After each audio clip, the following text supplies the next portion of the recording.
o te whaatalo whātu lau whaafonga anga i le nei tai au, o se mea la whaafonga o Talafoala Radio Samoa.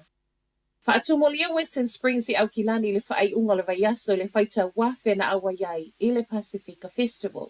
Lima tausanga te alo na tau fia le festival tele le nei Aukilani. Ma o le whaaiunga le vaiaso lea whaato ato e whaatasitasia i le ngata o whaalinga atunu e sifulu malitasi. A o le silia malitasi se lau o whale ainga, whale ofu, malitelo pisinisi a tangata Pacifica. O le toa tele fo ina asia Western Springs i le aso toa na i male aso sa, na whaafia ina li telo whaafia nga whaaleanga nu. Ma o le fo ina awa yaile li i Palemia Chris Hipkins, Lona Sui, Caramel Sepuloni, manisi o tangata Pacifica le Labour. Sa nol Palemia, o le tue au pito silio na fia i aiole o mai whaatasi o tangata, ma fia whaatasi ma ainga ai maise o anga nu ese. Ai maida wa isui Palemia o ni usila o ia o se tangata anu Pacifica, Sepuloni, o le Pacifica Festival ma le Polyfest, o whaalinga te tele ia e lua o le tūsa ma le se fulu iwa o whaalinga i tutono ni usila, ma o nei whaalinga uma o lo o iaile lango le malo. Wa maliu na tamale ana whana e leo i le aso wharaile. O le tamale ana tua ia i le ngoi ino le pampenisini i se sifo au kilani le tau le aso wharaile. Ma o le a ina ia whaapapa ane la au malosi i leo i le ngata a o iai le pampenisini. Ai whaapele taimi na tūli ai i lunga o le ala tele. I reporti e whaape whaafitu le leona ia whana ina le taavale leo, ai ele i o lea i le ofisa leo i Henderson, leona whaatau tutu wai ma leo mai wai loa i na whana i leo.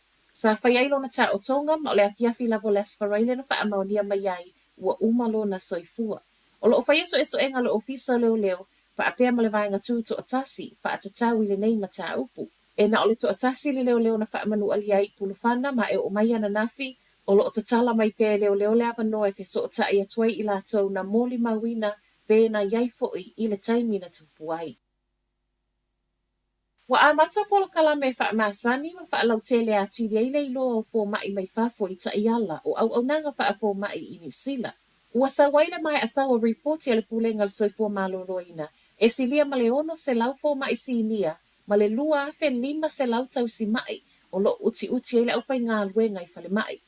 O le wa amata polo kalame nei i Aukilani ma Hamilton, ma o lo o tau lai le i fō mai na maua whailonga i atuno i whafo peitai, ele o yeisa poto masani ngā luenga whaafo mai i New Zealand. Ma e ese umalawa i tu ai ngā to mai loa i le vāo atunu utaitasi. O ni polo kalame whaale awa o ngai amata i le ono vai aso i tutono potu a onga. Muli mai i tua le whama sina i le whale mai. Ma o le taimi a toa e tatau na lua tau sanga i whai ngā luenga i le whale mai, whaapea tua i le community. O lo o awhia i tutono nei polo kalame, le whaamala malamaina o le system al soifua maloloina i New Zealand, whaapei mai tu ai ngā vai la au o lo o whaau ngā i talavai. Ua wala au le dental for all i le malo, ia whai a fua o loa o tangata mātutua i tutono i New Zealand. O le kulupu leo lo ia i tutono fo mai whainifo, ma ua a matala lato petition whaia online. O se fuanga ua o ia i le mai ai o so enga na whaia.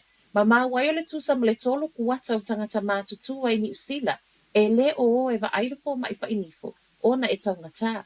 Ai na o le fastfulu tolu pasene le ana mawhai ona wa aile fo mai whainifo le tausanga te anuai. O se so enga fo ina whaalia i le tusa ma le fitu se fulu wha pasene o tangata na whesilingia, e tatau ona whaiafua o loa o tangata mātutua e tutono New Zealand. Whaapeo na whaiafua o loa o whana witi.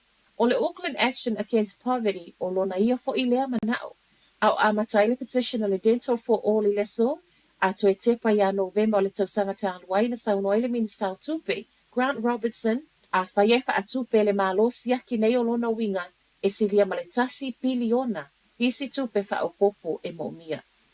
Matala muli, o leo wa iloa wha maunga o le tangata na maualo na tino maliu i le vai i sifo o Aukilani i le tae au le asto nai.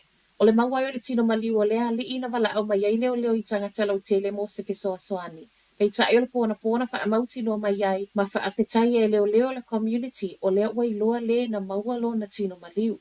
I whaamtalanga mai leo i le taimi wha atu a mauai, o se ali e fō lingo se tangata Polenisia. E leo i lole mafu angolo na maliu, ma o loo wha asolo nei so enga. Tala na o le nei tae au, manuiel amatanga o le vaiaso.